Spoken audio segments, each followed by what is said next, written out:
Holy moly, look at these phones. The floor is just littered with SIM cards. We're in Myanmar, only weeks after rebel fighters took control of a cyberscam center near the border with Thailand.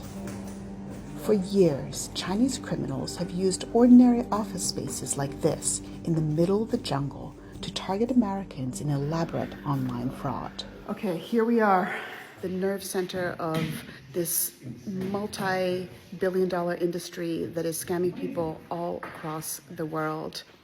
More than 3,000 people from dozens of countries were once employed here, joining an industry that has proliferated during Myanmar's civil war.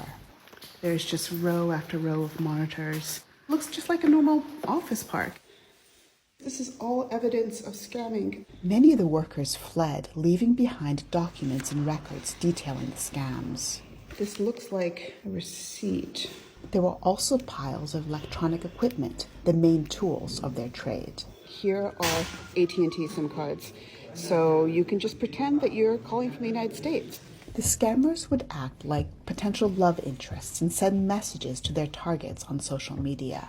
They would target lonely hearts in the United States and pretend to be beautiful young Asian women who were interested in just making a connection with somebody. As their relationships with their victims grew closer, the scammers would then move the conversation to a video call. This is a video call room, and you can see that they've got like a fake background, and they've got fake flowers, some books. This looks like a book, but it's actually just a box. When victims would send in large amounts of money, the scammers would celebrate. When you make $5,000, you hit the gong, and then when you make $50,000, you hit this very large drum.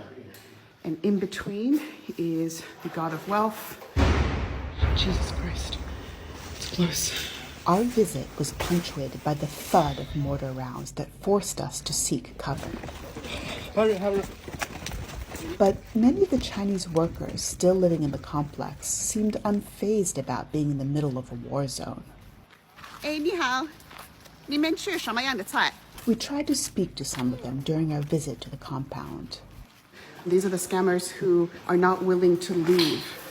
Some said they were lured by fake job offers and forced to work in the scam industry. If they go home to China, they said, they'll likely be arrested. So for now, their best hope is to find another job here in war-torn Myanmar.